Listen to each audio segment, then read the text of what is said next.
Gracias, muchas gracias a ustedes muchachos por venir, por participar de este evento.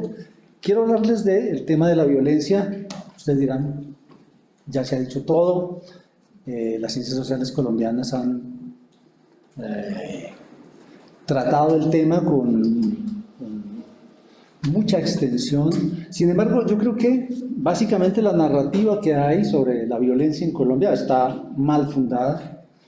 Está asentada sobre lugares comunes insostenibles, y la República Liberal es parte de esa narrativa, es una pieza fundamental de esa narrativa que tenemos sobre la violencia. La República Liberal es como una especie de un antes supuestamente categórico de nuestra violencia. Incluso pareciera a veces que la República Liberal fuera la antítesis del periodo violento en el que aún estamos. Ese relato predominante, ese relato que vemos, por ejemplo, en la JEP, que vemos en las distintas comisiones de violencia que han puesto a funcionar el gobierno, sitúan un inicio de la violencia contemporánea en 1948. El asesinato de Gaitán, o en el 46, que es básicamente lo mismo, que es la derrota del Partido Liberal y supuestamente el inicio de una violencia sistemática. Según esa narrativa, en uno u otro de esos años, particularmente en el año 48, no hay que olvidar que el año 48 ha sido instituido como el inicio del periodo que estudia y que trata de resolver la Comisión de la Verdad, sobre el cual trata de dilucidar sus orígenes.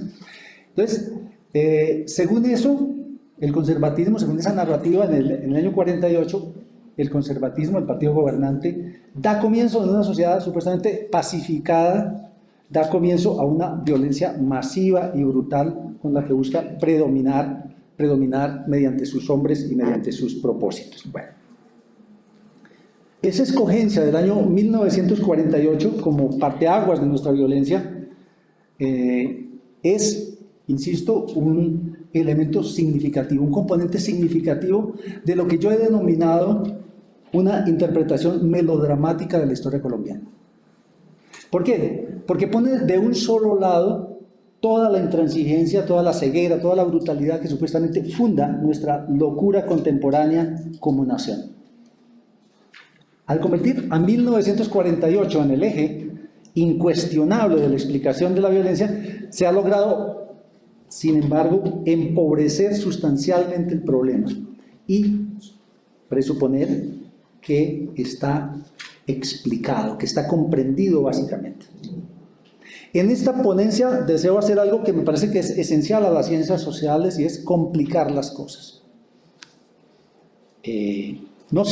Porque a veces se piensa que ustedes vienen a la universidad a aprender algo como una clave para interpretar el mundo, como si esa clave ya estuviera ahí en el aire y ustedes vienen a apropiársela. Yo creo que la universidad tiene que enseñar todo lo contrario, y es a complicar las cosas, a complicar analíticamente las cosas.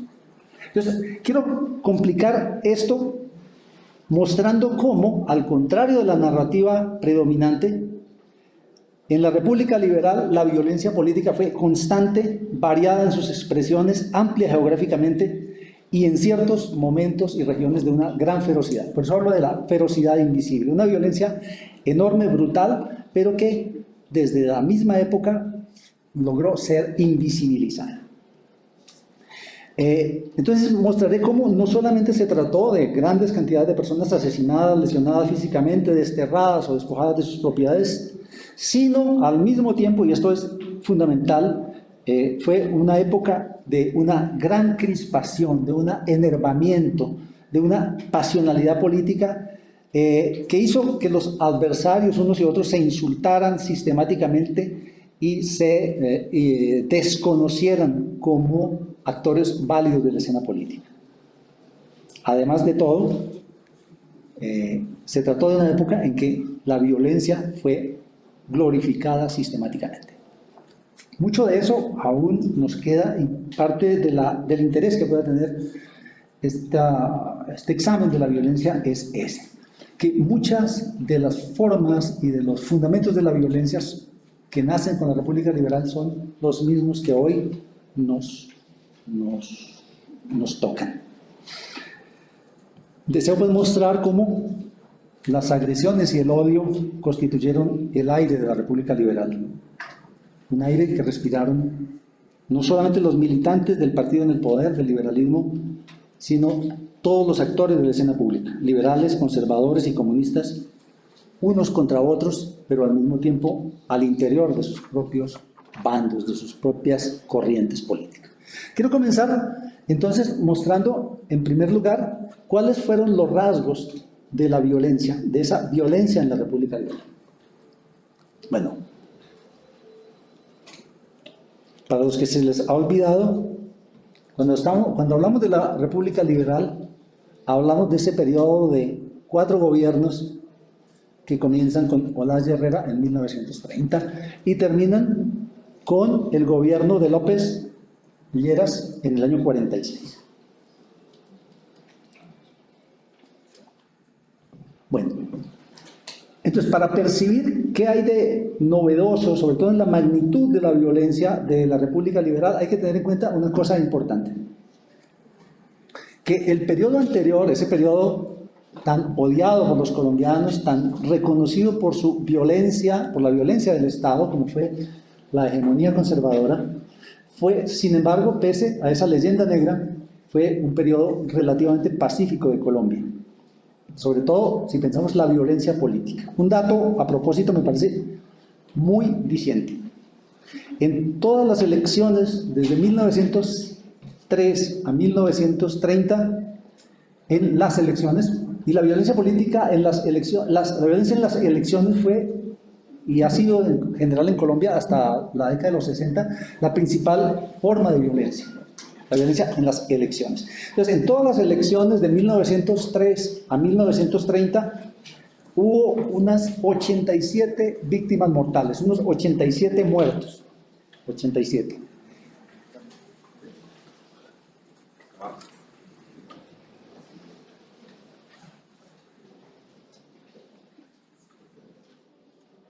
Bueno, bienvenidos los nuevos contertulios. Les decía que hay un contraste fuerte en la magnitud de la violencia de la República Liberal respecto a su periodo precedente, que es la hegemonía conservadora, en la que durante cerca de 30 años en las elecciones hubo apenas 87 muertos. Solo en unas elecciones, sin duda las más violentas en ese periodo y quizá una de las más violentas en toda la historia de Colombia, solo en las elecciones del año 1931 hubo más de 100 personas asesinadas, solo en un año. Y una ciudad como Montería, bueno, de una ciudad pequeña entonces, pero casi la desaparecen con un incendio que provocan por el enfrentamiento entre liberales y conservadores. Ahora bien, ¿cuántos asesinatos en total, cuántos asesinatos políticos hubo durante esos 16 años de la República Liberal? Desafortunadamente no hay ninguna cifra ni cercana ni aproximada, por una razón sencilla pero muy diciente también de cómo se ha pensado o cómo se ha ignorado más bien este tema, y es que nadie se ha dedicado a estudiar eso. Nadie se ha ocupado, como se han ocupado las últimas comisiones de la violencia, por ejemplo, de contar con detalle las víctimas, no solo en términos de asesinatos, sino las distintas modalidades de violencia desde la década de 1950 en adelante. Antes no hay. Sin embargo, los conservadores muy temprano presentaron una cifra contundente. En 1934, uno de los líderes del conservatismo nacionalista, Augusto Ramírez Moreno, acusó al gobierno de Olaya Herrera de haber permitido el asesinato de 6.000 conservadores. Esa cifra, que es una maniobra retórica, pero casi todas las cifras de la violencia en Colombia son artefactos políticos.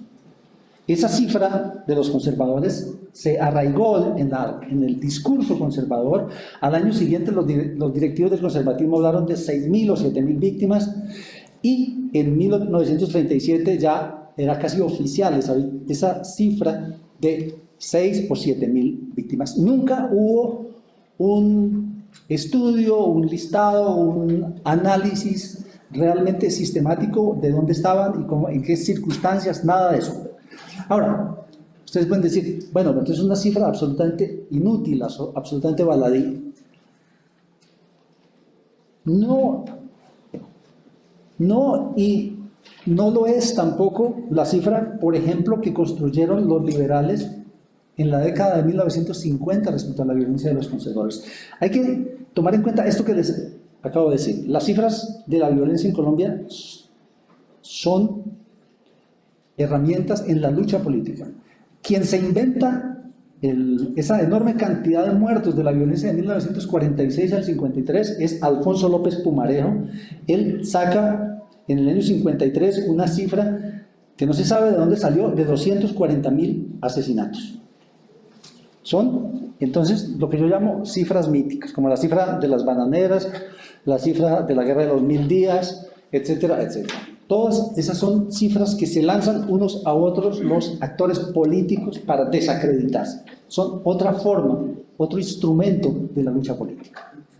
De cualquier manera, sea que fueran 6.000 o 7.000 los asesinatos políticos de la República Liberal, seguramente eran menos, pero no dejan de ser de una enorme importancia y no dejan de ser un fenómeno trágico, muy trágico.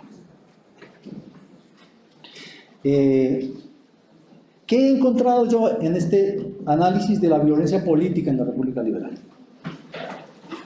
La mayor violencia en términos materiales tuvo lugar en los 3 o 4 primeros años, es decir, del 30 al 34, más o menos. Y hubo una gran cantidad de asesinatos, no solo durante las elecciones, sino también hubo choques armados, hubo ataques contra individuos, hubo gran cantidad de asesinatos de líderes partidistas locales, hubo muchas grescas y sobre todo encontramos esa violencia material, ojo, en los departamentos de Tolima, Caldas, Cauca y más aún en Cundinamarca, Boyacá y los Santanderes. Ahora, esa violencia tan acentuada no fue interrumpida durante estos años. Hubo en ciertos momentos una mayor agresividad entre los diferentes actores políticos. En los años 40 vuelve a recrudecerse esa violencia. Por ejemplo, ni siquiera el conflicto con la guerra con el Perú, en la que hubo una especie de llamado a la unidad nacional de todos los partidos, ni siquiera eso apaciguó esa agresividad de los partidos políticos. Por ejemplo, encontraba que en la localidad de Pacho, en Cundinamarca, en el año 33, los liberales y conservadores se enfrentan en una batalla campal de varios días y ese enfrentamiento deja 10 muertos. En el Líbano, por ejemplo, en otro caso, según la versión de los conservadores, los liberales pasearon los cadáveres, dice, citaba la nota periodística, pasearon los cadáveres de 5 conservadores, llevando como estandarte la cabeza de un anciano recién decapitado. Me da siempre pena con ustedes tan jóvenes mostrarles que toda esta barbarie lleva un poco de tiempo entre nosotros, pero me parece útil saberlo. Bueno, hubo montones de asesinatos, montones de peleas, hubo un enfrentamiento constante en un pueblo, por ejemplo, de Santander del Norte, que se llama Arboledas. Hubo entre el año 33 y 34 más de 100 muertos en enfrentamientos. Se citaban, sacaban papelitos, ponían papelitos por ahí en cualquier vereda, en cualquier venta del camino y se citaban a matarse, eran piquetes mortales. Bueno, en fin, no me detendré en esto, no he hecho tampoco un listado completo para mostrar de manera sistemática cómo ocurrió esa violencia, pero sin lugar a dudas hubo miles de muertos por razones de orden político. Aparte, como les decía, de esos asesinatos, durante este periodo fueron comunes las riñas, las sazonadas, las incautaciones, los despojos, los destierros. Todos los partidos políticos participaron. Cuando digo todos, hablo de liberales, conservadores, comunistas. Obviamente, cada uno de esos partidos, cada una de esas corrientes políticas se reclamó simplemente como víctimas. Nunca reconocieron que hubieran sido parte de la gestación de esa violencia. Además, cada grupo, así como era victimario, también podía exhibir, y de hecho era lo que exhibía, su listado de muertos, su listado de mártires, su listado de víctimas. Bueno, es parte de esa narrativa melodramática. Solo nos interesan las víctimas y los muertos de nuestro bando. Bueno, entonces, como les decía, esa violencia material cubrió un amplio espectro geográfico y no estuvo circunscrita al ámbito rural o pueblerino, como generalmente se ha creído, sino que en las ciudades hubo gran cantidad de choques violentos, ataques a personas, peleas entre activistas políticos, ataques a periódicos. Es muy importante esto de la agresividad, de los choques en los espacios públicos, porque nos habla digamos, del ambiente, de la mentalidad, del estado de ánimo de los actores políticos. Entonces, hubo confrontaciones violentas con mucha frecuencia en salones y en espacios abiertos donde se desarrollaban los actos políticos. En las manifestaciones... no se puede... algún experto en sonido. En las manifestaciones públicas fue usual que adversarios de los convocantes al evento, al acto, se involucraran en ese evento para lanzar gritos contra el orador, para ofender a los participantes o al partido, provocando riñas y, en muchos casos, generando contramanifestaciones. Entonces, esas concentraciones políticas... Hola.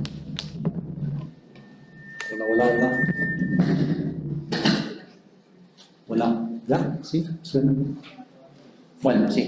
Entonces les decía que esas concentraciones políticas en las ciudades y en las localidades más importantes con frecuencia se desarrollaban en medio de una gran tensión en que constantemente se estaba al borde de la agresión física, de modo que el éxito o el fracaso de una manifestación, de una conferencia política, en muchos casos radicaba en la capacidad de movilizar simpatizantes para defender físicamente al conferencista o a los oradores del evento. Esa violencia material de la que acabo de señalar algunos rasgos fue inseparable de una violencia verbal y simbólica incluso más aguda, que generalmente ha pasado desapercibida por los historiadores, por los estudiosos de la violencia. Esto es muy importante subrayarlo porque el lenguaje, los símbolos, la puesta en escena de un actor o de un agente político es también creadora de violencia o creadora de concordia, por supuesto. Pero me interesa subrayar cómo el lenguaje oral y en general los símbolos tuvieron una importancia fundamental en la violencia de esta época. En primer lugar, proliferó, abundó un lenguaje soez, un lenguaje descarnado, muy agresivo entre personajes públicos. Y ese lenguaje soez llegó hasta los periódicos, algo que era hasta el momento bastante inusual. Los periódicos eran más bien reacios a ese lenguaje tan agrio, tan áspero. Quería darles una muestra bastante gráfica de ese lenguaje. En 1936, un conservador santandereano que se llama Manuel Serrano Blanco, bueno, el conservatismo santandereano fue bastante beligerante. Este conservador se refirió de este modo a los comunistas, cito, nada de estas palabras son mías: debemos obligar a esos rojos a que coman excremento y se casen con vagamundas, cierro comillas. Los comunistas le respondieron a Serrano Blanco con esa misma delicadeza, con ese mismo glamour, y escribieron esto: ninguna palabra es mía. Pedimos a las masas populares que en adelante estén listas a castigar estos brotes violentamente si es preciso, y obligar a este marica desvergonzado a que respete al pueblo trabajador. Bueno, entonces, los partidos y los líderes adversarios fueron, en muchos casos, animalizados o calificados de salvajes. En un periódico de Ibagué, por ejemplo, pintaban a los liberales con apetitos simiescos, con la fanfarronería del loro y como agentes que debían asentarse sobre sus patas como el canguro, a fin de hacer una ridícula monería. Los liberales, en la misma tónica, calificaban a sus adversarios con mucha frecuencia con rasgos animalescos. Eso de animalizar al adversario es muy común en las luchas políticas. ¿Sí? La cosa es hasta qué punto se convierte en algo cotidiano, corriente en el lenguaje político. Pero es uno de los recursos, digamos, discursivos, uno de los recursos preferidos en la lucha política. Una manera de degradar al adversario, de deshumanizar al adversario. Entonces, los liberales, por ejemplo, encontramos a un liberal muy conocido en la época, Luis Eduardo Nieto Caballero, ¿no?, del notablato bogotano, hablando en Málaga. Málaga era uno de los pueblos más afectados por la violencia en esa época. Toda esta zona del norte de Boyacá y esta parte de Santander fue terriblemente violenta. Entonces, este Nieto Caballero hablaba de los conservadores, decía: no veo sino gorgojos empeñados en horadar la madera del edificio liberal con doctrinas exóticas. Un gaitanista en Santa Marta, los gaitanistas fueron también bastante inclinados a utilizar un lenguaje muy agresivo, y uno de esos gaitanistas aludía al pueblo de Santa Marta como devorado por las hormigas arrieras del país político. Los comunistas, en la misma tónica, utilizaron un lenguaje súper agresivo, sobre todo hasta el año 1935 contra los liberales, antes de que cambiaran su estrategia y adoptaran la idea del Frente Popular. Pero, por ejemplo, encontraba en el periódico Tierra del Partido Comunista en 1932, solo en un mes, en el mes de agosto, utilizaron el insulto de perro en 12 oportunidades, en 12 artículos distintos. También, en esa misma tónica de animalizar al adversario, pues utilizaban términos muy comunes para degradar al adversario, utilizando términos como rata, parásito, plaga. Bueno, ese repertorio es bastante variado. Insisto, es muy revelador de la violencia esta de animalizar al adversario, ¿sí?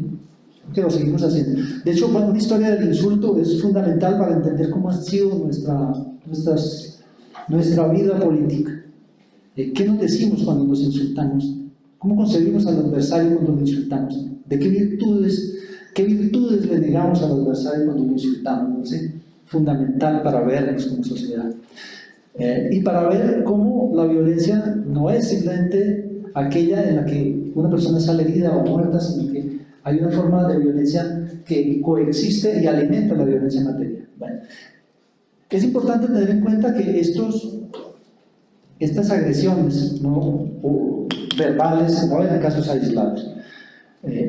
A propósito, me parece importante el testimonio del expresidente Carlos R. Restrepo, que en 1936 decía que en Colombia se vivía bajo el imperio del insulto y de la vulgaridad, cultivados diariamente por medio de la palabra escrita y hablada de ambos partidos, al punto de que el país, decía Restrepo, había vuelto a partirse en dos mitades, tan antagónicas e irreconciliables como dos tribus africanas.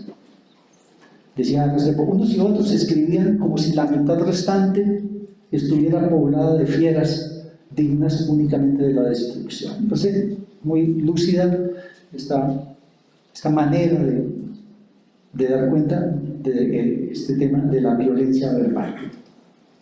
Entonces, no hubo, a diferencia de lo que ha planteado un historiador como Herbert Brown, que escribió un libro muy importante que se llama Matar a Gaitán, a diferencia de Brown, que habla del convivialismo, como hubiera sido la característica principal de las élites políticas colombianas, lo que yo encuentro es todo lo contrario, ¿sí? Y encuentro en ese sentido que las élites políticas, los notables, y no solo en las grandes ciudades, sino incluso a nivel de los pueblos y de las pequeñas poblaciones, hablaron lo que yo llamaría un idioma de hierro.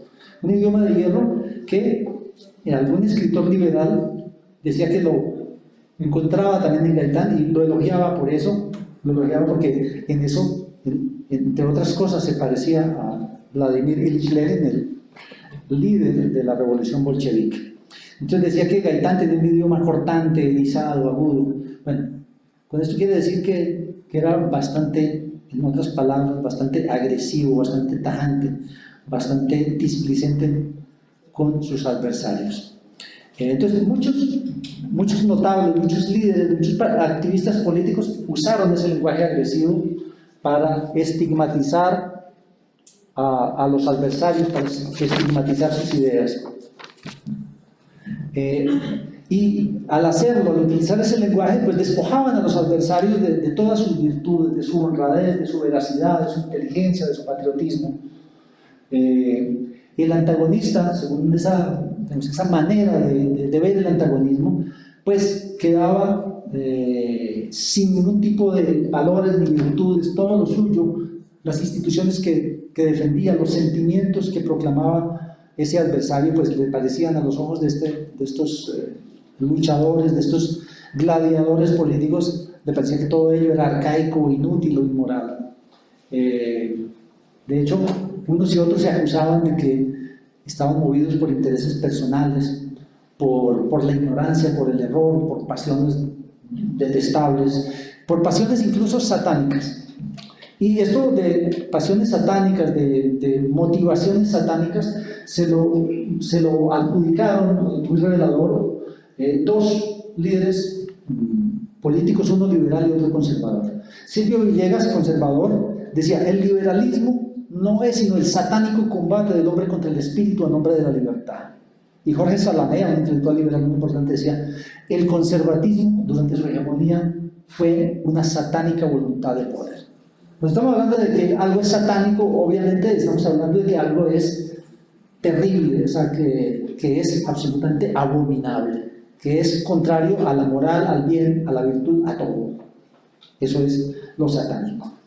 Entonces, ese país, en la República Liberal, vivió en una crispación, en un nerviosismo generalizado. Y esa crispación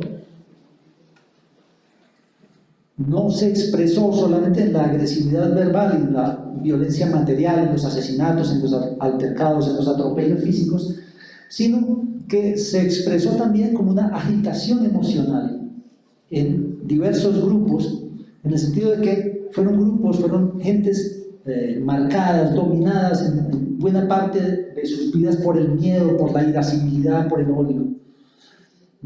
Pienso en la República Liberal, en este sentido, sobre todo en los conservadores que vivieron, y particularmente en esta zona, en el nororiente y en el centro, en la zona cafetera, vivieron atemorizados, y lo habían estado así desde mediados del siglo XIX, por el miedo a que los liberales, al llegar al poder, los agredieran en su condición de católicos, que impidieran el culto, que impidieran la libertad de creer, que destruyeran los símbolos de la religión católica y que finalmente descatolizaran al país. Ese fue un temor muy fuerte, y es un temor del que hay que tomar nota para entender lo que va a pasar del año 1946 en adelante.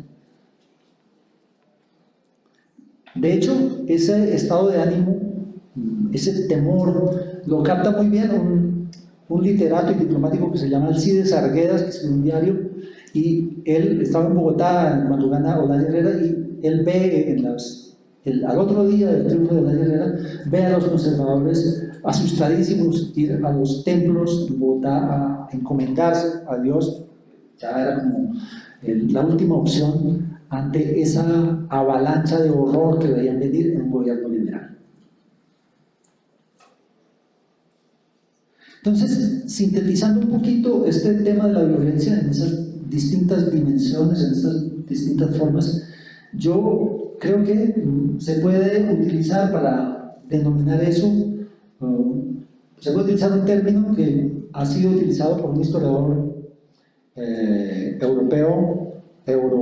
alemán, estadounidense, que se llama George Moss, y que habla de brutalización de la política. Yo diría brutalización de la escena pública. ¿Qué quiere decir George Moss cuando habla de la brutalización de la política? Él está refiriéndose a Alemania, es un estudioso muy importante del fascismo, es uno de los historiadores que más ha renovado el estudio de la política en las últimas décadas, y él estudia Alemania, y lo que encuentra es que en países como Alemania, entre las dos guerras mundiales, entre el 18 38, 39, se desarrolla, toma auge una concepción según la cual la política es una guerra cuyo objetivo es aniquilar al adversario o al menos obligarlo a rendirse de manera incondicional. Esto que estudia George Moss sucedió en Alemania y en otros países europeos, hay que pensar en Italia, por ejemplo, pero también en toda Europa Central, y tuvo lugar sobre todo a raíz de la experiencia de los excombatientes. Los excombatientes de la guerra, de la primera guerra, de la gran guerra que llaman los europeos, pues vuelven a la casa y esa experiencia traumática de ellos en la guerra, porque hay una guerra bastante nueva y bastante brutal, esa primera guerra mundial cambia en gran medida la manera de hacer la guerra, es la guerra total, ¿sí? En que no hay distinción entre los combatientes y la población civil. Entonces, esta gente llega traumatizada y en muchos lugares esos excombatientes van a tener un lugar importante, van a participar de grupos o a crear grupos políticos y van a llevar ese traumatismo, ese trauma de la guerra, lo van a llevar a la vida política. Esa experiencia de los excombatientes y ese rol que van a jugar ayuda a exacerbar las pasiones políticas y, entre otras cosas muy importantes, ayuda a propagar la indiferencia ante la vida humana que uno ve en esa primera mitad del siglo XX en Europa, y indiferencia ante la vida humana, sobre todo ante la muerte de masas, y también ayuda a propagar la deshumanización del adversario, todo lo cual se plasma en discursos, en la escenificación de sus proyectos políticos, en imágenes, hay una iconografía fuertemente, digamos, militarizada en esa Europa, en esa vida política europea.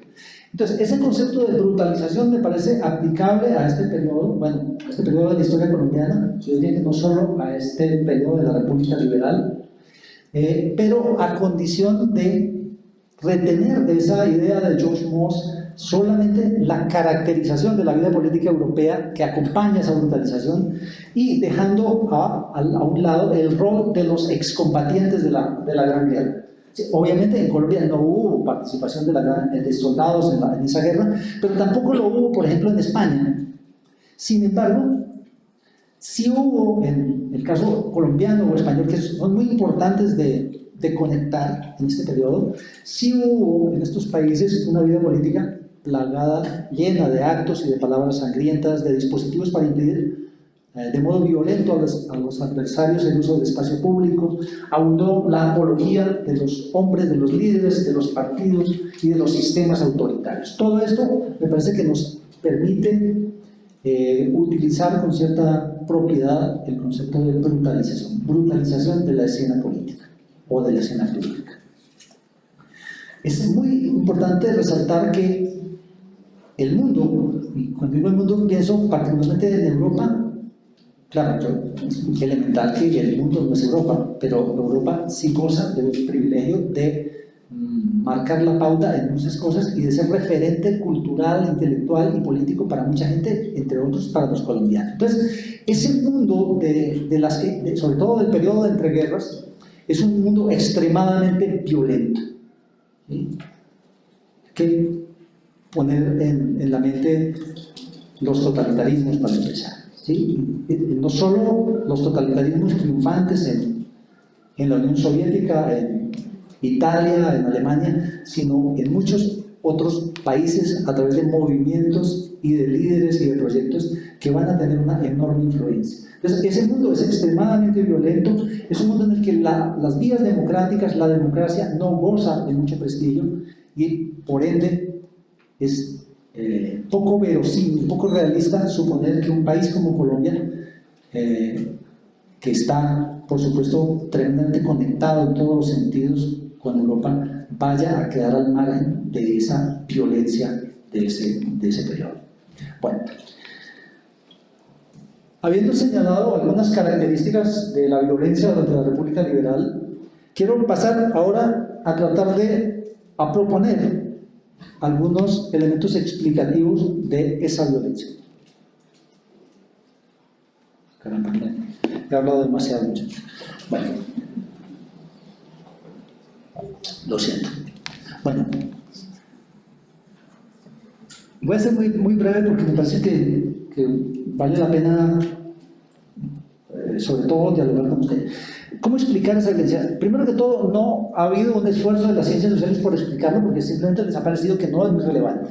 Bueno, entonces, ¿qué factores han sido, digamos, invocados en los estudios o en las alusiones de los historiadores?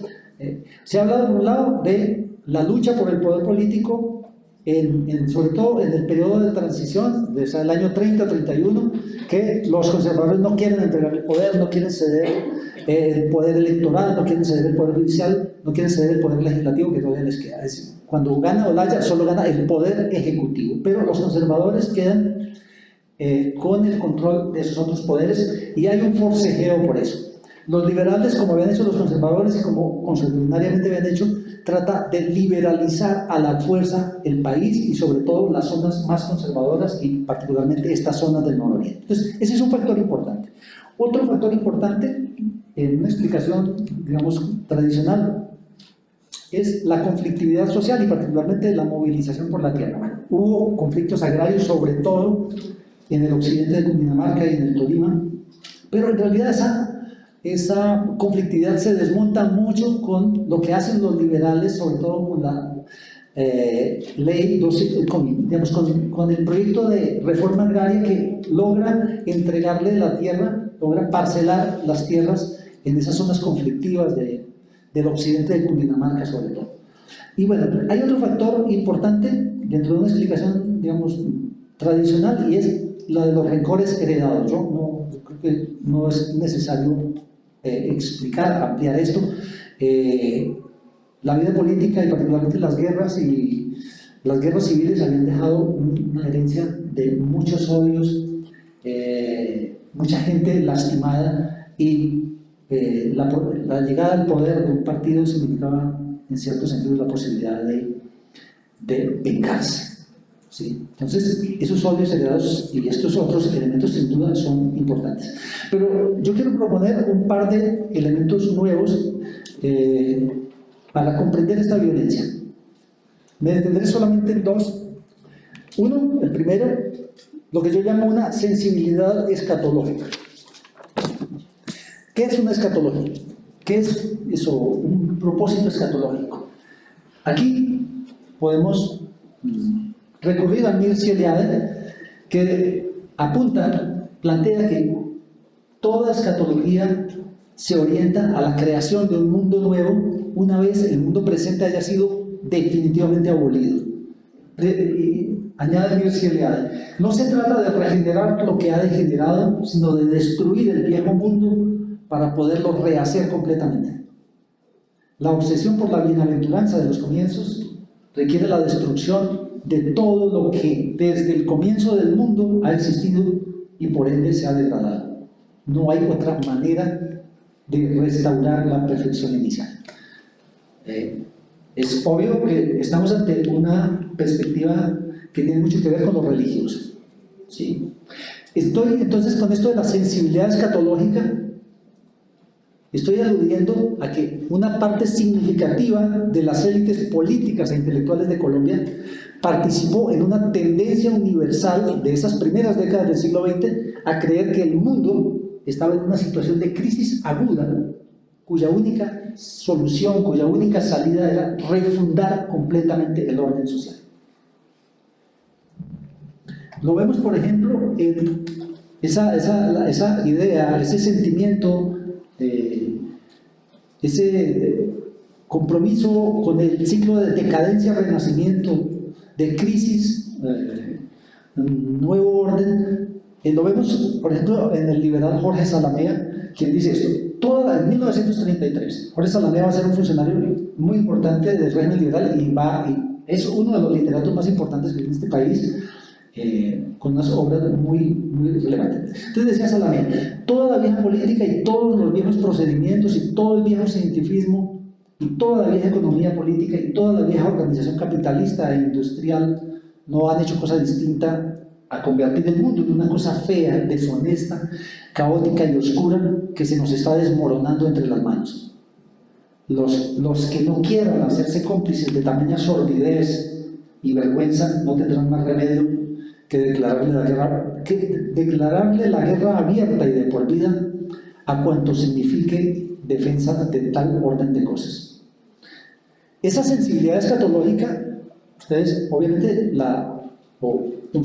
cualquier lector, cualquier persona la asocia con los comunistas. El comunismo es, si se quiere, el proyecto escatológico, la perspectiva escatológica por definición.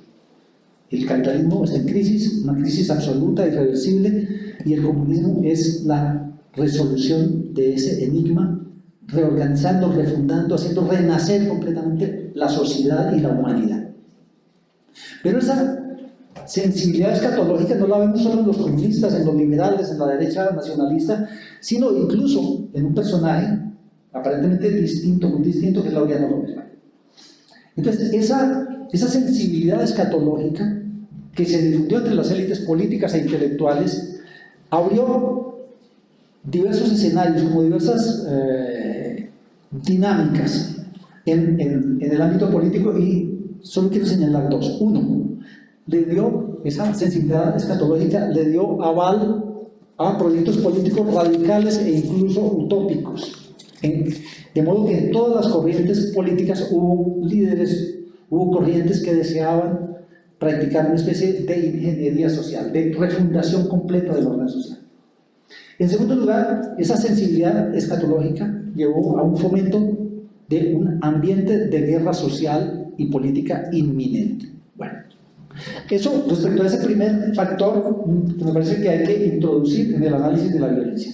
Segundo, hubo una nueva concepción de la representación política en respuesta al desafío que representaba la sociedad de masas. La sociedad de masas es algo muy importante que toma forma a comienzos del siglo XX. Bien, en el siglo XIX había predominado lo que yo llamo una concepción señorial de la representación política. Y con esto no quiero decir que el pueblo, la sociedad hubiera sido marginado, que no hubiera participado en la política, para nada, ¿sí?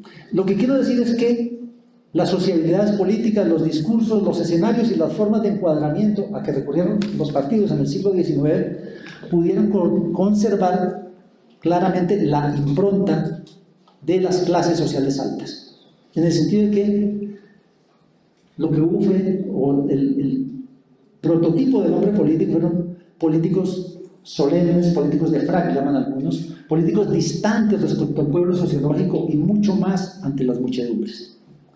Esa política del siglo XIX tuvo como escenario particular el club, el medio de comunicación idóneo fue el periódico.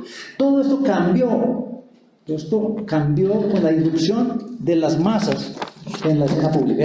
Y cuando hablo de la irrupción de las masas, hablo de un fenómeno universal. No es casual que uno de los libros claves de la época sea La rebelión de las masas de Ortega y Gasset, que apunta a descifrar ese fenómeno. Entonces las masas irrumpen en la escena política en la década del 10, así sistemáticamente, pero tienen como un apogeo en la escena pública en la década a finales de la década de 1920, con el socialismo. Una expresión de ello es, por ejemplo, el socialismo revolucionario. Entonces, ¿qué vemos en este nuevo periodo? Vemos que la calle suplanta al club. Cuando hablo del club, estamos hablando de las logias, de esos círculos cerrados. Entonces, la calle suplanta al club como escenario de la política. La radio sustituye al periódico. El partido miliciano sustituye al partido de conciliábulo, de minorías. Ahora, además, en este periodo de la política de masas, los sentimientos son objeto central de estudio de los políticos, quienes además practican sistemáticamente una puesta en escena de sí mismos y de sus partidos muy cuidadosa. El político impulsivo, entonces, reemplaza al político discreto que se esforzaba en el siglo XIX por dejar ver poco de sus sentimientos, sobre todo aquellos sentimientos que no tuvieran que ver con la virtud cívica. Cuando uno piensa prototipo del político en la República Liberal, hay que pensar particularmente en dos personajes. Uno, por supuesto, Gaitán, que es todo esto, y otro personaje que encarna a la perfección este prototipo, este tipo ideal del político es Augusto Ramírez Moreno. Uno liberal, otro conservador, pero hubo muchos políticos de este talante. Entonces, los políticos, esos grandes políticos particularmente, trabajan ahora para ser actores, para poner en escena las ideas y sentimientos de su partido, para ponerlas de manera muy cuidada, pero también ofrecen su propia vida como una representación. En ese sentido, esos políticos creen que el hombre público, el político, debe ser en sí mismo una obra de arte, en sus gestos, en su vestimenta, en su oratoria. En ese sentido, nunca la puesta en escena de los políticos en Colombia fue tan cuidadosa. Ahí como, si uno piensa en los ídolos también de la cultura de masas, puede acercarse un poquito a ese glamour de los políticos, a esa puesta en escena tan cuidadosa. Si uno piensa en Gardel, si uno piensa en los actores de Hollywood, en los actores mexicanos del cine que fue tan importante aquí, alcanza también a percibir ese cuidado en la escenificación de sí. En esta nueva concepción de la representación política, entonces tuvo mucha importancia el concepto de vanguardia, tema bastante importante, no puedo detenerme, pero ¿qué entiendo por vanguardia? Bueno, cuando hablamos de vanguardias artísticas y de vanguardias políticas. Las dos cosas en realidad se funden, se fusionan muy rápidamente. Pero, ¿qué entiendo por vanguardia? Entiendo un conjunto de individuos que están convencidos, que creen que son superiores, que son lo máximo en su campo y que lo son por razones doctrinarias o discursivas, por razones morales, pero también por razones estéticas. Y esa convicción de que son los mejores, de que tienen la autorización para dirigir al pueblo, les da la convicción de que pueden transformar completamente el orden social. Entonces, no hubo en Colombia mucho vanguardismo literario, por ejemplo, pero sí hubo un vanguardismo político muy acentuado.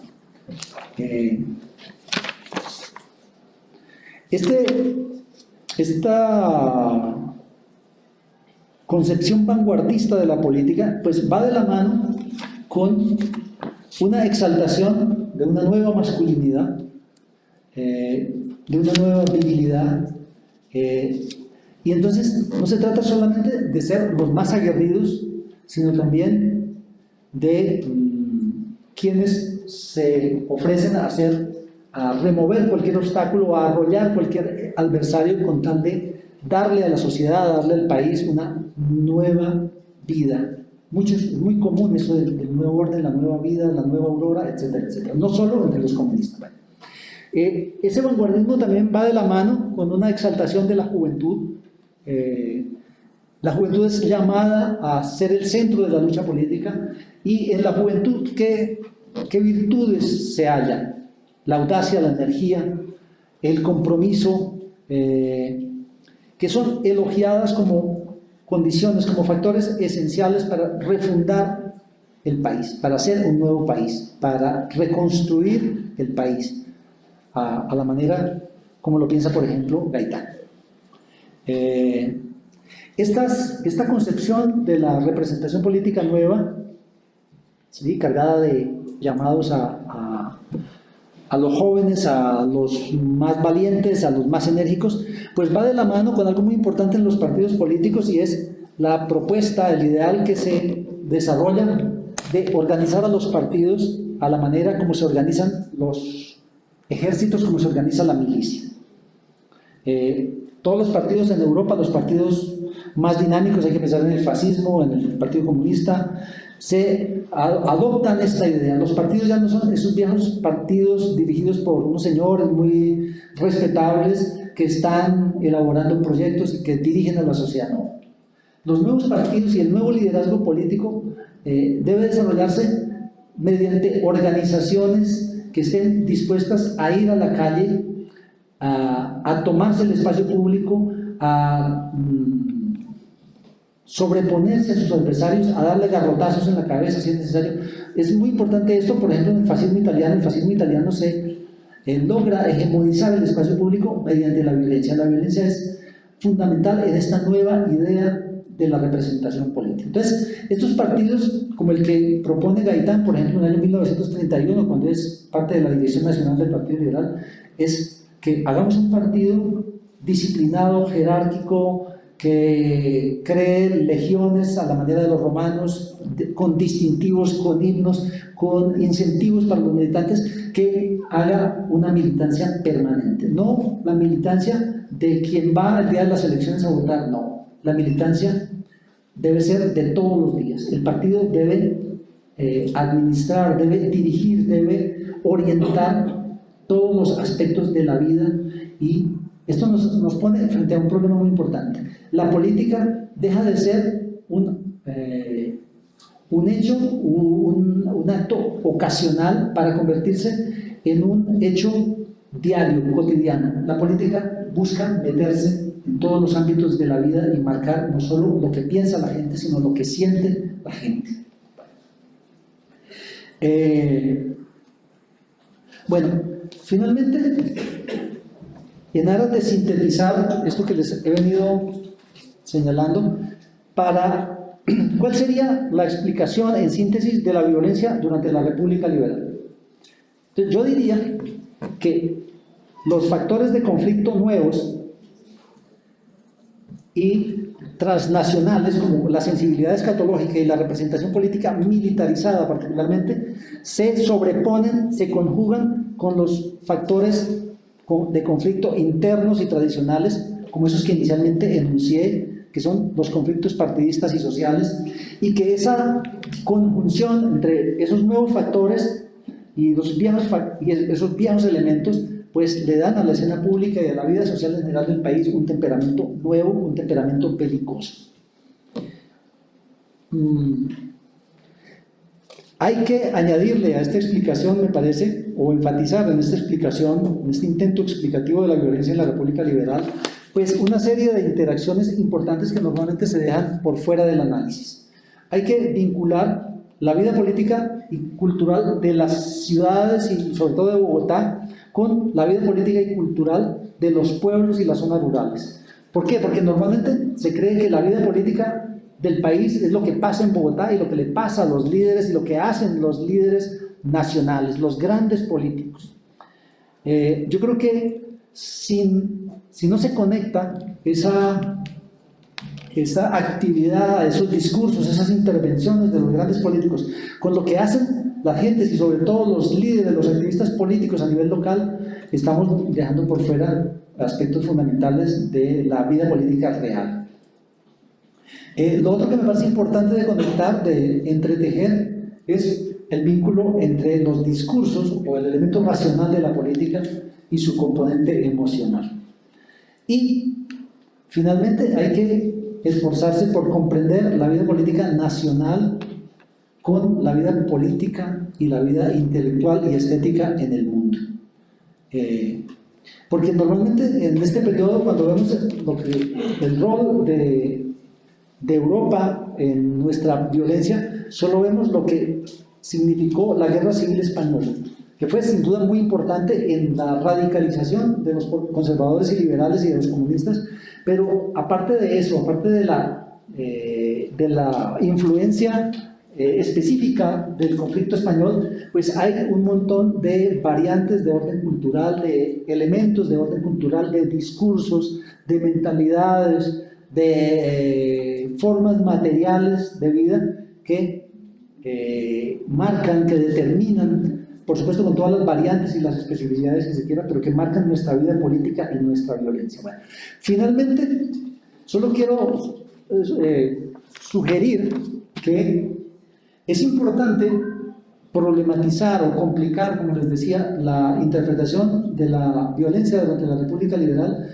porque tenemos una idea bastante maniquea de nuestra violencia, ¿sí? Bastante melodramática, en el sentido, como les decía, de que creemos que a priori hay unas corrientes, unos partidos, unos líderes que monopolizan toda la maldad y por contraste unas corrientes, unas ideas, unos líderes que monopolizan toda la virtud, toda la bondad, toda la justicia. En realidad la cosa no es tan simple. Incluso cuando se pretende hacer el bien, se puede hacer mucho mal. De hecho, eso es lo que sucede usualmente con los proyectos utópicos.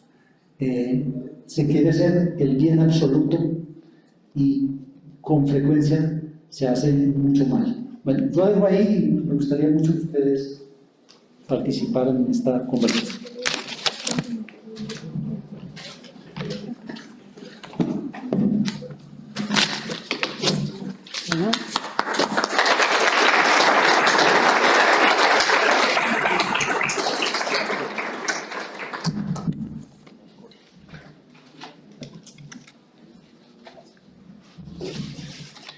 Bueno, muchas gracias, profesor Isidro, por esta lectura sobre este periodo de la historia colombiana, esta nueva lectura que pone el énfasis en estos aspectos que buscan explicar y matizar las visiones tradicionales, poniendo el énfasis en lo que significó la violencia en la República Liberal y estas explicaciones que nos construyen para dar razón de la misma.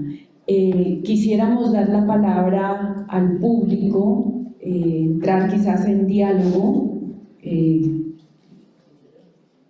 con lo planteado. Profesora Olga. Perdón, qué pena. Si hay de una vez alguna otra pregunta y hacemos una ronda inicialmente. Acá, segunda pregunta, y Victoria, tercera pregunta. Profesora Olga. Un saludo al profesor Isidro.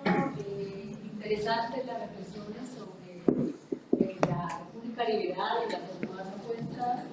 Y en esa nueva lectura que usted realiza sobre el panorama internacional, ¿cómo se percibe en los intelectuales boyacenses y nacionales los debates, las acciones, las tensiones que se están viviendo en Europa, particularmente en la década de los años 20 y 30 del siglo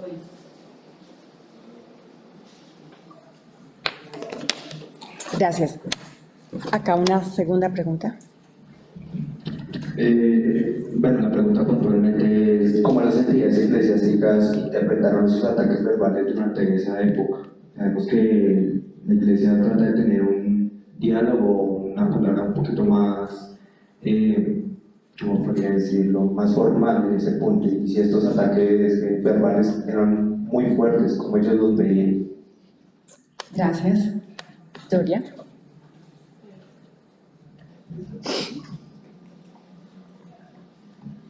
Profe, se comentó sobre las vanguardias políticas y artísticas y comentó sobre la exaltación de una nueva masculinidad. Me gustaría saber cómo estas nuevas masculinidades o esta nueva forma de ver este arquetipo de sujeto de alguna manera influye en estas ferocidades, con esta violencia que se ve en la República, teniendo en cuenta ya un pensamiento arquetípico que teníamos de sujeto, tanto en la violencia como en su vida privada y pública.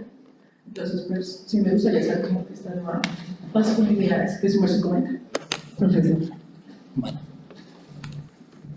Bueno, pues comencemos en orden. ¿Me escuchan? Sí. Bueno, sobre la primera pregunta de Olga, me parece muy interesante. ¿Cómo fueron leídos los debates en Europa por parte de la intelectualidad colombiana y boyacense? Primero que todo, hay que señalar y quiero subrayar esto, al contrario de lo que normalmente se dice, pues Colombia no estuvo al margen de esas transformaciones, de esa agitación intelectual, cultural, estética europea, sino todo lo contrario, muy involucrada, muy atenta, y no solo bueno, siempre lo ha estado, pero cuando pienso en todos estos fenómenos, estas transformaciones, por ejemplo, de la representación política, pienso en ese montón de publicaciones, de ensayos, pienso, por ejemplo, en lo que hace Baldomero Sanicano, que es un intelectual, quizá el intelectual más importante de comienzos del siglo XX, la atención que le presta crea una revista en Bogotá muy importante que se llama Contemporánea en 1904, y la atención que le prestan al pensamiento filosófico más innovador de la época, la importancia que le conceden a Nietzsche, a las nuevas corrientes estéticas, a las vanguardias, es decir, están absolutamente al corriente de esos debates. O sea, primera cosa, no hay ninguna de las grandes corrientes que escape a la atención, a la reflexión. Claro, no hayamos grandes discursos filosóficos, no hay grandes tratados, pero en la prensa, en las revistas, en los eventos, en las conferencias, hay una atención permanente y hay un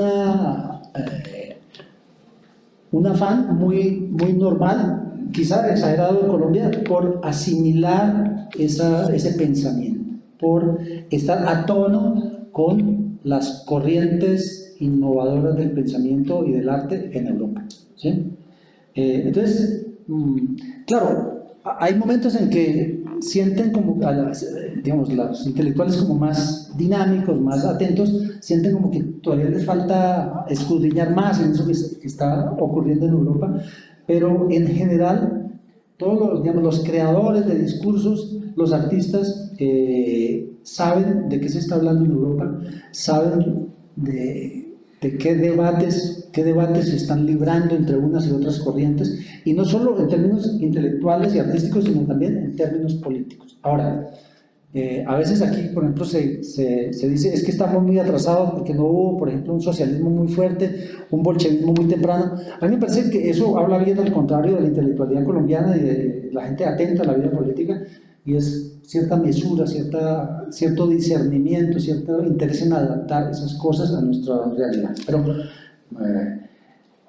digamos, todas las revistas e incluso periódicos para un público amplio están llenos de alusiones a los grandes debates, por ejemplo, la idea de decadencia, que es muy importante en la época, como decía, es parte de esa sensibilidad escatológica.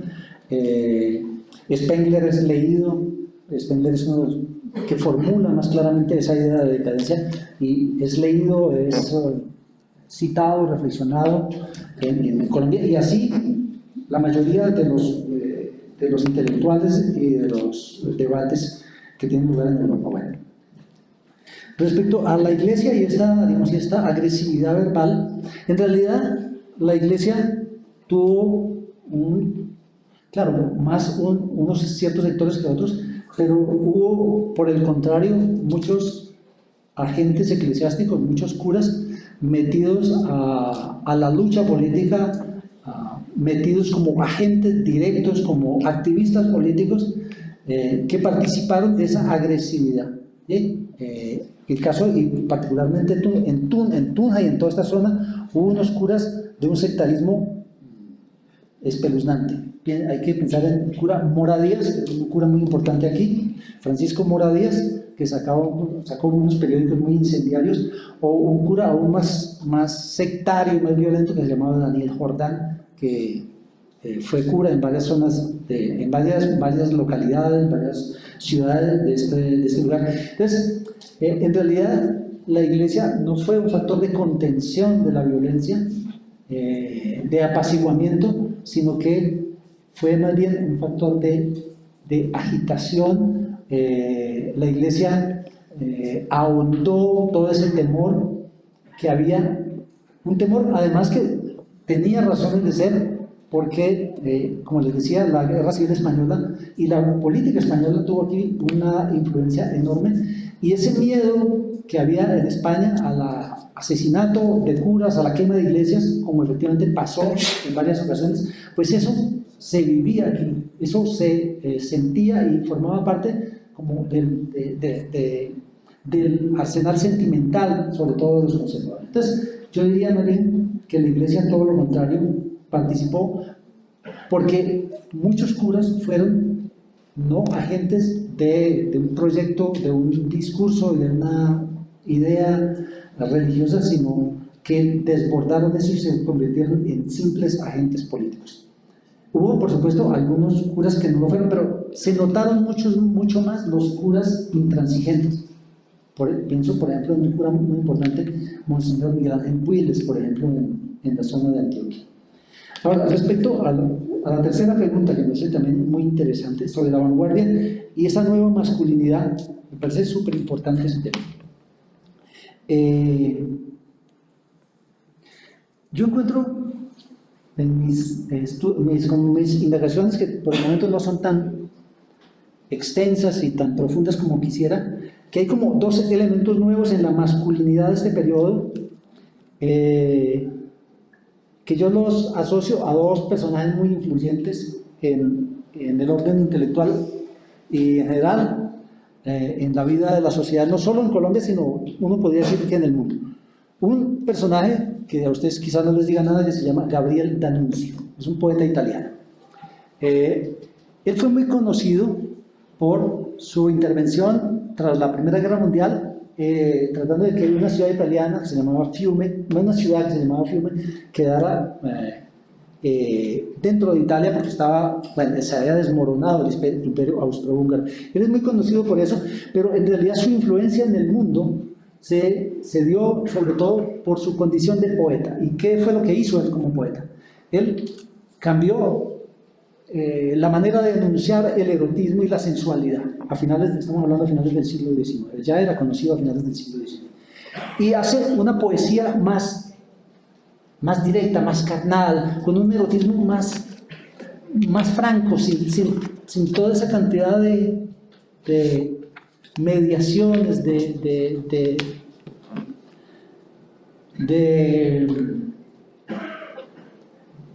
formas artísticas que como que hacían de la belleza y de la mujer algo idealizado, algo más bien del orden metafísico.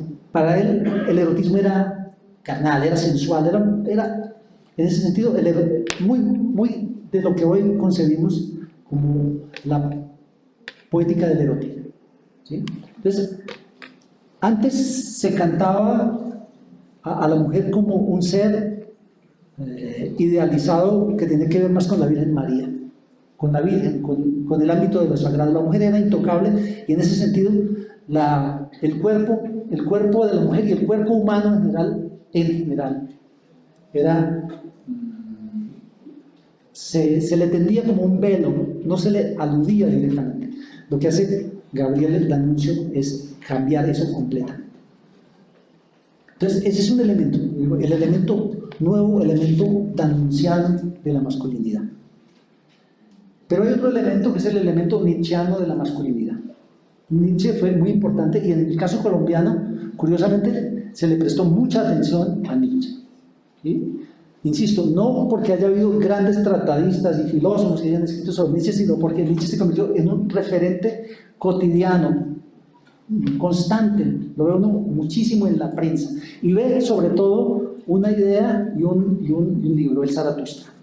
Y es la idea del superhombre en el sentido de el hombre que se afirma en sí mismo, que afirma su voluntad, su capacidad de superación, su libertad, su yo.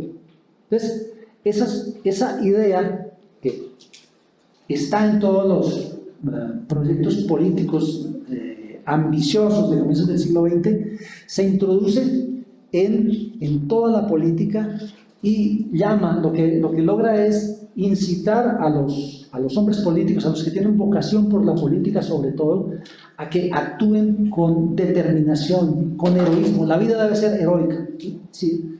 La vida debe ser vivida de manera trágica, llegando hasta el punto de atropellar al mundo, avasallar al mundo con tal de conquistar su propia personalidad.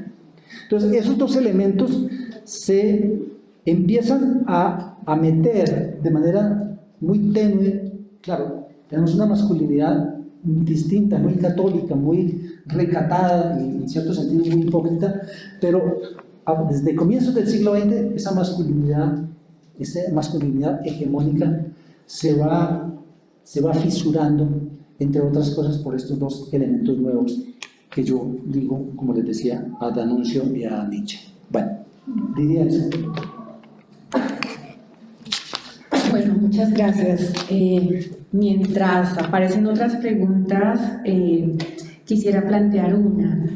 Y es, pareciera que con esta búsqueda de explicaciones a la violencia durante la República Liberal, a partir de 1930, estamos también encontrando en estas explicaciones quizás un punto de quiebre entre las formas de la violencia un poco a que se estaba acostumbrado, sus prácticas, sus formas en el siglo XIX, y encontramos acá un punto quizás de ruptura también en el para el siglo XX, y quizás desde allí dijéramos la lectura de este esfuerzo por las explicaciones, no solamente de las tensiones y esos odios y conflictos heredados en la nación y el lugar, por ejemplo, de la movilización por la tierra o el momento liberal, etcétera, pero también está acompañado, si se quiere, de estas otras que nos ha planteado, como es la emergencia de las masas, la aparición de las masas y esta brutalidad. ¿Implicó esto un punto de quiebre también en el fondo, en la forma en que fue concebida la violencia en este momento? ¿En esa ruptura hay un quiebre allí? Sí, me parece muy importante ese tema. Cuando uno piensa en las guerras civiles del siglo XIX, pues las guerras civiles tenían una lógica muy clara, que era neutralizar al adversario, tomar el control del poder, y muchas veces reunir una asamblea constituyente, crear una nueva constitución, pero no se trataba tanto de crear un nuevo orden, sino de restituir el orden, de restituir unas libertades que supuestamente habían sido negadas o atropelladas por el poder contra el que se luchaba. Entonces, en ese sentido, la violencia era bastante limitada, ¿sí?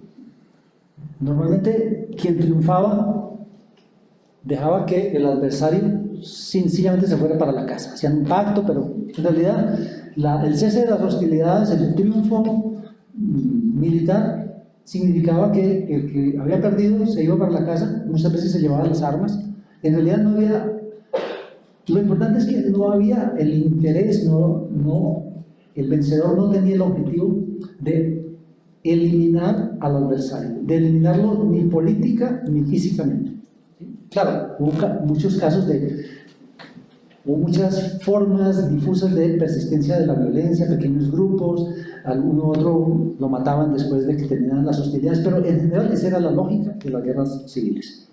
La guerra en el siglo XX y la violencia en general tiene otro objetivo, porque el gran objetivo de la lucha política es refundar el orden. Uno piensa esto sobre todo, insisto, en el comunismo, o piensa en la extrema derecha, en la derecha nacionalista, pero los liberales participaron mucho de esta idea. De hecho, los liberales incluso como López Pumarejo, tenían en mente, o como Alberto Lleras, que supuestamente es un liberal bastante tranquilo, tenían en mente hacer una revolución. Y cuando pensaban en una revolución, pensaban que los distintos ámbitos de la vida social, y no solo del Estado y de la ley, debían ser cambiados. Entonces, eso le da a la violencia otros objetivos, ¿sí? El objetivo es aniquilar, no necesariamente físicamente al adversario, pero lograr debilitar, imposibilitar la acción del adversario de modo tal que no pueda impedir la realización de esa reinvención del orden social. Claro, eso se plasma sobre todo en ciertos actores y en ciertos momentos, pero me parece que ese es, grosso modo, digamos, la diferencia que ofrece la concepción de la violencia entre uno y otro momento. Como les decía, esto forma parte de un cambio que tiene que ver con la guerra europea. La guerra del siglo XX es una guerra total. En el siglo XIX, en general, los combatientes diferenciaban a los combatientes de la población civil. En el siglo XX, la violencia en general tiende a no determinar la diferencia entre la población civil y los combatientes, de modo que la población civil también puede ser, y de hecho ha sido generalizadamente víctima, y se le ha tratado de involucrar por la fuerza en los conflictos. Bueno, creo que se nos abre un nuevo espectro de preguntas, pero nos vamos con la última. Samir. Muchas gracias, profesor Isidro. Dos preguntas. La primera, ese abordaje del espacio público por medio de la radiodifusión, del altoparlante, ¿cómo funciona en estos poderes liberales? Es decir, ya estar en una plaza y convocar a la audiencia, es una. Lo segundo, hablabas de los poderes locales, que muchas veces no, o solo eran pequeños poderes para articular con los dirigentes políticos desde Bogotá. ¿Cómo funcionaba ello? Y el concepto de pueblo, ya que ahora el tema de gobierno popular, constituyente, ese concepto que tal vez lo trabajó bastante Gaitán en estos gobiernos antes, se estimulaba la masa con ese empoderamiento en el discurso. Bueno, el tema de la radio es muy importante en este periodo. Ustedes saben que la radio, bueno, se establece pues a finales de la década de 1900, bueno, en la década de 1920. En Colombia hay emisoras, estaciones de radio a finales de la década del 20, y ya en la década del 30 hay una radiodifusión bastante amplia, y en Colombia la radiodifusión va a ser muy, muy importante, y pienso sobre todo en términos políticos desde el inicio, ¿sí?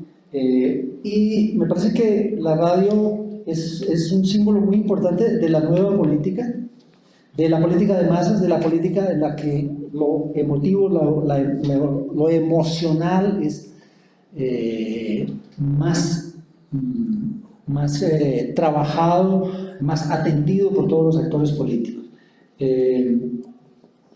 La radio, como decía, viene como a reemplazar, a jugar un poco el rol que había jugado el periódico, pero obviamente la política del siglo XIX, que es una política básicamente hecha a través de los periódicos, pues nos habla de una política más bien reducida en términos cuantitativos, pese a que la gente que está, digamos, que es influenciada por la prensa no es solo quien lee, sino que hay muchas maneras de que el discurso de un periódico, el lenguaje, lo que se dice en la prensa, pues pase a la sociedad, ¿no? Insisto, no solo a través de la lectura directa.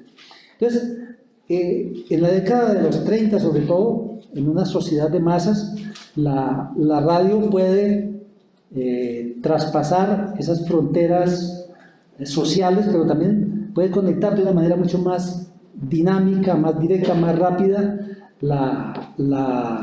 lo que pasa en las localidades con lo que pasa en el centro del país. Y no solo eso, sino que también el mundo se hace mucho más asequible.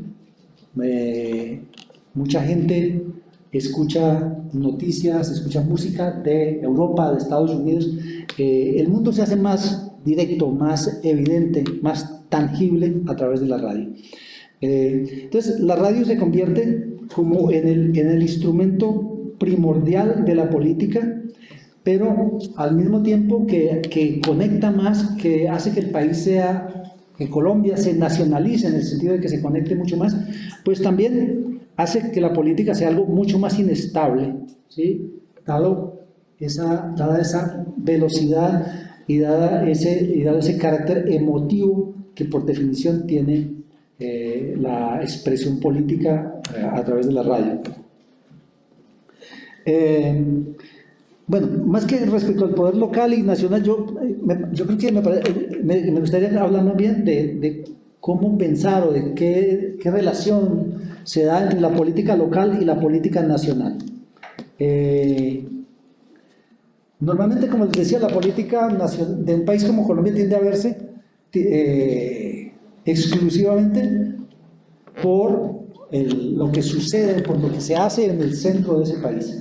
Y por supuesto que eso es fundamental, ¿sí? Lo que hace Eduardo Santos, lo que hacen los presidentes, los jefes del partido, pero la política no es unívoca, es decir, lo que dicen, lo que proponen, lo que le sugieren los líderes nacionales al país y a sus militantes y a sus líderes, sus activistas, no es lo único. También hay una dinámica que va de la periferia, de lo pueblerino y de lo rural hacia el centro.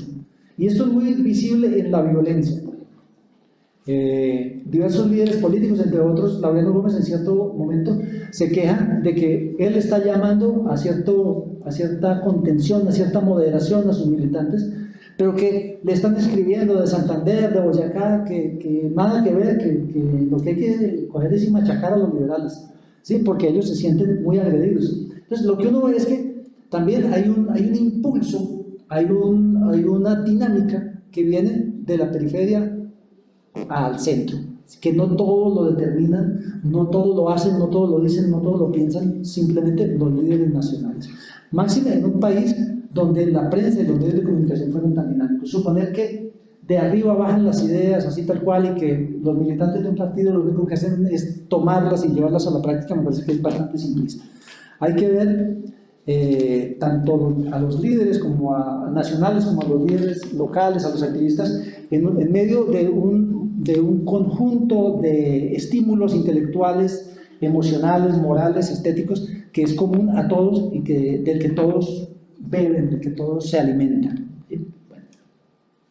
Respecto a este tema tan extenso, tan amplio, tan complicado de las masas, el pueblo, yo creo que más que en ningún otro momento la gente está siendo invitada, seducida, incluso forzada a participar en política, pero al mismo tiempo nunca la gente se siente tan interesada en la política.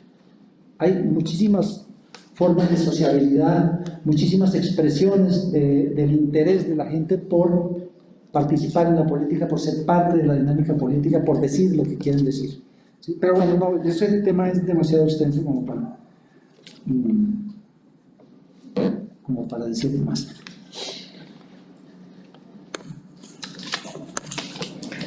Bueno, profesor, muchas gracias al auditorio. Queda sobre la mesa de manera bastante significativa esta intención sobre complejizar las lecturas y las explicaciones sobre la violencia.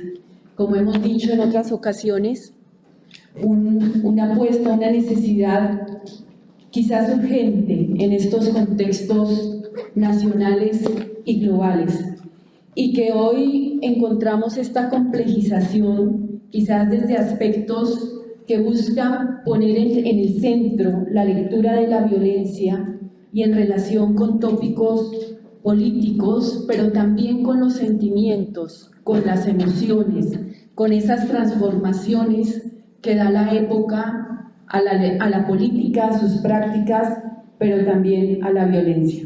Muchas gracias, profesor Isidro, gracias a todos los que asistieron hoy y nos veremos en una próxima ocasión en este ciclo de conferencias. Y antes de